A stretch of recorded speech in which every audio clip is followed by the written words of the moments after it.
गुरुर्ब्रह्मा गुरुर्विष्णु गुरुर्देव महेश्वरम गुरु साक्षात परम ब्रह्मा तस्मै श्री गुरुवे नमः। इस श्लोक के साथ मैं आदरणीय बरगिनिया के सम्मानित डीसी अपने सब कुछ त्याग कर इमरजेंसी काल में बरगिनिया को राजनीति को दिशा देने वाले जेल जेपी आंदोलन में अग्रणी भूमिका निभाते हुए जेल जाने वाले अपने परिवार के हंसते खेलते परिवार के बर्बादी के कगार पर ले जाने वाले यहाँ का जो उस समय के थानेदार हुआ करता था, जो जुल्मी कांग्रेस के सत्ता के इशारे पर चलता था।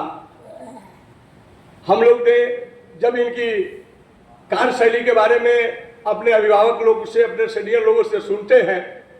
जेपी आंदोलन के समय हम बहुत बच्चे थे, थाना में आग लगाई गई थी, हमने देखा था, लेकिन बहुत बच्चे थे, फोर्स उतनी नहीं थी। लेकिन इनके परिवार के क्या ये इतना नहीं दिया। बरगिनिया थाना उस समय के प्रभारी जो था, सभी को सहते हुए इनको जेल जाना पड़ा है। पिताजी गए थे क्या सर? नहीं, इनको जेल जाना पड़ा। ये पूरे बरगिनिया के इतिहास में लिखा। बरगिनिया जिस समय गिनती के 1 दर्जन पूरे प्रखंड में विद्यालय, सरकारी विद्यालय हुआ करते थे, जो आज जो शिक्षा का व्यवसायीकरण हो गया है, सैकड़ों विद्यालय नहीं, विद्यालय की दुकानें चल रही है। उस समय इनकी जो विद्यालय थी, वो दुकान नहीं थी, वास्तव में सतजू का और गुरु स्कूल जो कहा जाता था, गुरुशाला कहा जाता था, उस तरह की पढ़ाई इनके विद्यालय में होता था। जैसे हमारे बड़े भाई कह चुके हैं, ये हर जगह के डंटा खाते खाते ही नहीं संभले, तो अंत में जाके गुरु जी समर्पण हुआ और गुरु जी के डंटा से यह हिंदी साहित्य में अच्छे लिख भी लेते हैं, बोल भी लेते हैं और मीठी मीठी बातों करके लोग को अपने ओर घुमा भी लेते हैं। ये सारा ज्ञान गुरु जी से इनको प्राप्त हुआ है, जैसा इन्होंने कहा है। इसमें यहाँ उपस्थित अधिकांश लोग जो है, सभी लोग, अधिकांश लोग इनकी शिक्षा जगत से लाभान्वित लिए हैं।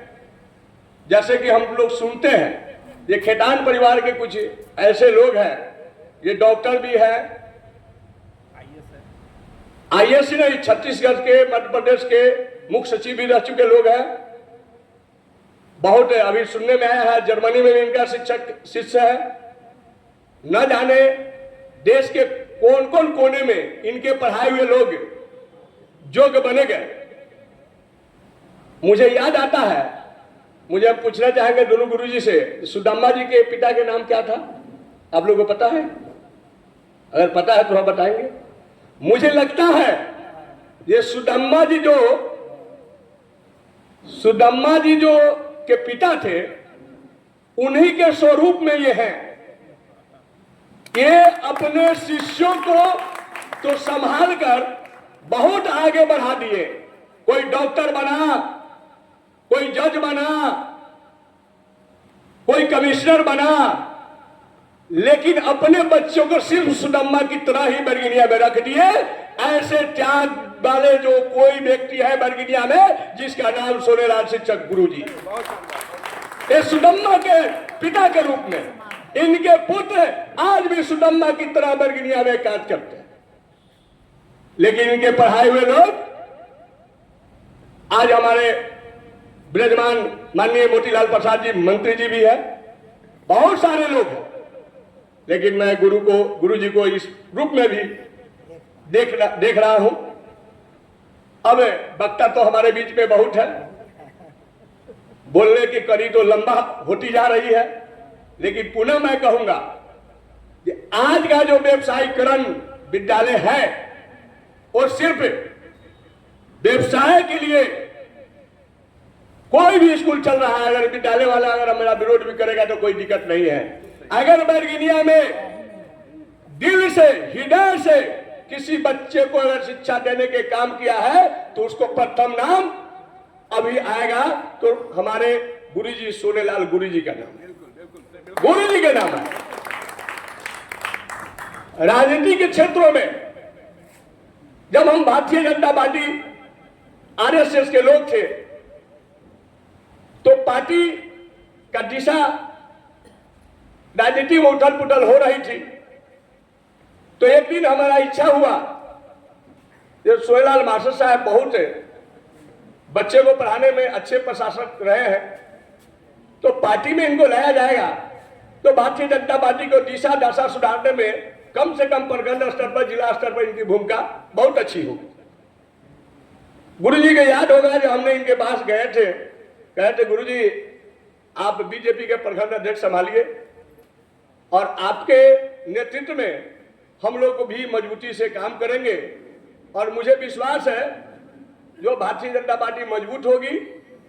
और उस दिशा में गुरुजी कहे नहीं, मैं आरएसएस के लोग हूं, तुम्हारा राजनीति में हम नहीं जाएंगे, वहां विचित्र टाइप का होता है। तो बाद में हमारे मोतीलाल भैया अन्य और जो इनका शिष्य का जो सर्किल था, सभी लोग इनके पास गए, निवेदन किए। इन्होंने भारतीय जनता पार्टी के मंडल का प्रभार संभाले। मुझे याद है और आप सभी को शायद जानकारी होगा, कोई गांव, कोई गली, कोई मोहल्ला, कोई जाति, किसी भी वर्ग समाज का लोग ऐसा नहीं था जो इनके समय में, इनके संगठन में वो सदस्य और कार्यकर्ता और पार्टी का नेता न हुआ करता था। सभी को संभालने और जोड़ने के काम इन्होंने किया।